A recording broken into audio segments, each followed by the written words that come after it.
Olá, professor. Esse é o nosso vídeo de apresentação ao trabalho da jornada. A nossa equipe é o Breno, Gustavo, Leonardo, Pedro. E o Breno vai falar mais sobre a apresentação, né, do problema do nosso trabalho. Olá, professor. Vou falar um pouquinho sobre a problemática que foi apresentada a gente. Então, a Volvo procurou a gente buscando uma solução para o problema que eles tinham. Então, eles realizam um processo de solda mag das cabines dos caminhões que eles produzem. Eles não têm uma iluminação suficiente para realizar a inspeção da solda. Então, a solda ela é realizada e logo após ser realizada essa solda, ela deve ser inspecionada. Só que sendo um ambiente confinado, não existia iluminação adequada para essa inspeção. Tanto a Volvo procurou a gente que a gente pudesse trazer algum tipo de solução adaptando alguma coisa relacionada à máscara de solda que eles tinham. Oi, professor, aqui é o Leonardo. Eu vou falar um pouco mais sobre os componentes que a gente vai usar no projeto e o modo que a gente vai fazer a operação dele. Os componentes principais que a gente vai usar para a parte de força é uma bateria LiPo mesmo. Uma bateria LiPo, acho que de dois módulos ou um módulo só, dependendo de qual for o LED que a gente vai usar. O LED que a gente testou é um LED de 6 watts, ou seja, ele consegue suportar tanto os dois tipos de bateria. Que a gente vai usar? Além da bateria, a gente tem o circuito de carregamento dela. A gente vai usar um carregador de bateria comercial mesmo, porque não precisa montar um circuito especializado para isso, pois o circuito comercial já faz tudo o que a gente precisa, né? O mecanismo que a gente vai usar para fazer o acionamento da bateria é o sistema magnético. Então, um dos componentes principais da ativação vai ser um reed switch. A gente vai usar alguns ímãs presos na parte externa da máscara e esse reed switch preso na base que prende na cabeça do operador. E assim que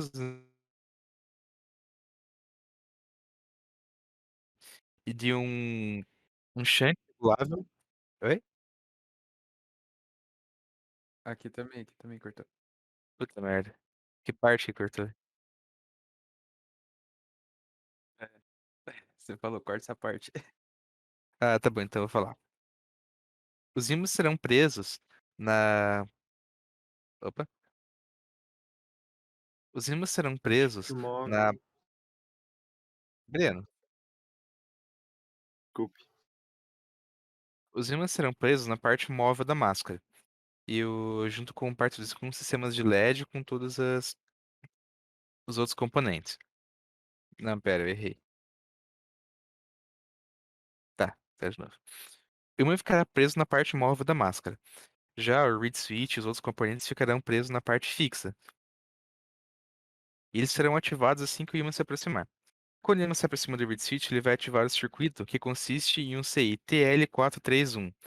Ele vai detectar quando a bateria estiver em baixa, perdendo carga, quando a bateria estiver com pouca carga, e vai ativar um outro LED, dessa vez não um LED para iluminação, um LED fraco, apenas para indicação, que vai indicar quando a bateria estiver com pouca carga para ela poder ser recarregada. O circuito de iluminação principal consistirá em dois ou três LEDs, novamente de três a 6 watts, a gente teria que fazer alguns testes. O que temos como amostra no vídeo, que será enviado junto, é um LED de 6 watts, que ele consegue ser uma iluminação muito forte sozinho. Então, com dois ou três dele, professor, conseguimos uma iluminação considerável. Com a carga de bateria, de uma bateria LiPo, a gente pensando em colocar uma bateria de ou 1000 ou 1200 mAh.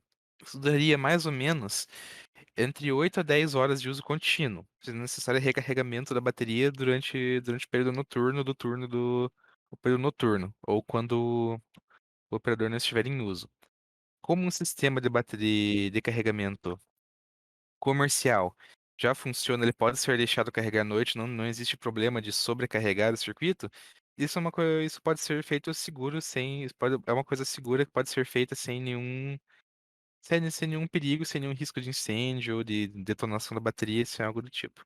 Esse circuito começa compõe alguns componentes auxiliares, como alguns transistores para poder o acionamento dos LEDs, dos LEDs de iluminação e do LED de reserva, além dos alguns resistores, os conectores e tudo mais. A gente possui um exemplo montado, só que ele está feito numa protoboard, pois eu não tenho tecnologia suficiente para construir uma placa. Uma estrutura teste será criada assim que eu conseguir consertar minha impressora. Bom, eu sou o Pedro, eu vou apresentar sobre a parte de software que a gente usou. O principal software que a gente utilizou para fazer esse projeto foi o Fusion 360. A gente está tendo uma matéria dele também que contribuiu muito e a gente pode utilizar essa parte do projeto na matéria. A gente chegou até a ir em uma aula presencial lá no Senai, para que o professor fez, para poder tirar as dimensões da máscara e tirar foto para ver certinho como é que era para fazer. A gente levou acho que umas 3 ou 4 aulas para poder fazer o projeto da máscara em si, né? Desenhar ela. E a gente está utilizando a modelagem dela para a gente mostrar onde que ia ficar os LEDs, porque a gente não teve muito acesso à máscara devido aos decretos da pandemia. As aulas que a gente ia ter no Senai em si não puderam acontecer. Vai ser mostrado nos próximos slides quais são as posições certinhas de cada equipamento que a gente utilizou.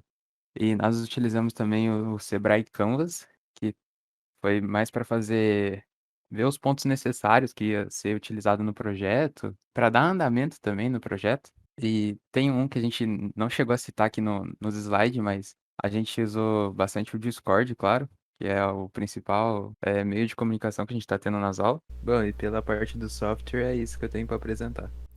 Então aqui a gente pode ver qual que era a ideia inicial, né, contra a ideia final, né, da entrega do projeto. Das duas ideias, a bateria seria posicionada na parte de trás, né, do suporte da máscara, né, atrás, entre aspas, da cabeça do operador. E a nossa ideia inicial era posicionar o LED na parte ali, entre aspas, no queixo da máscara, né, no queixo do operador, onde quando ele levantasse e fizesse o acionamento do LED, ele estaria posicionado para frente. Porém, como o Pedro citou, a gente foi à aula onde o professor levou a máscara, a gente teve a oportunidade de dar uma olhada nela. A gente viu que talvez essa ideia não fosse muito viável pela parte do circuito e ligações de afiação. Então, a nossa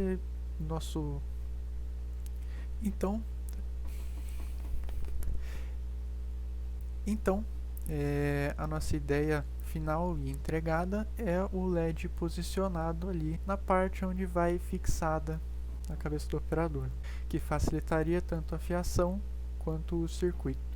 Então, por final, vimos que o nosso projeto cumpre a função pelo qual foi feito, porém ainda temos melhorias a serem feitas, mas tais melhorias só podem ser percebidas com a montagem do nosso circuito na máscara em si.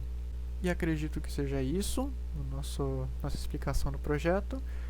Vão ter 2 vídeos a seguir do Leonardo explicando como funciona o sistema de ativação do imã com o reed switch. Também um vídeo mostrando a potência do LED que utilizamos, que ele realmente ilumina. Esse é o protótipo número 1 do circuito da máscara de solda. Ele vai ficar bem mais compacto aqui no final. Esse aqui é só o primeiro teste dele. Esse LED que está aceso, ele representa a bateria estando em carga cheia.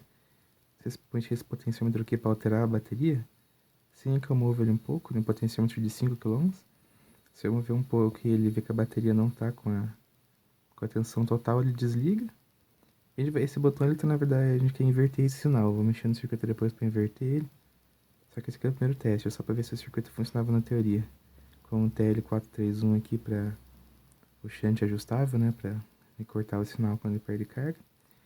Esse aqui é um sensor, um reed switch. E tem alguns ímãs aqui. Quero me aproximar ele do ímã. LED acende. Eu tava testando com os ímãs muito fortes aqui agora, então esse sensor aqui ele deve ter meio estragado, entortado alguma coisa lá dentro, porque às vezes ele não desliga.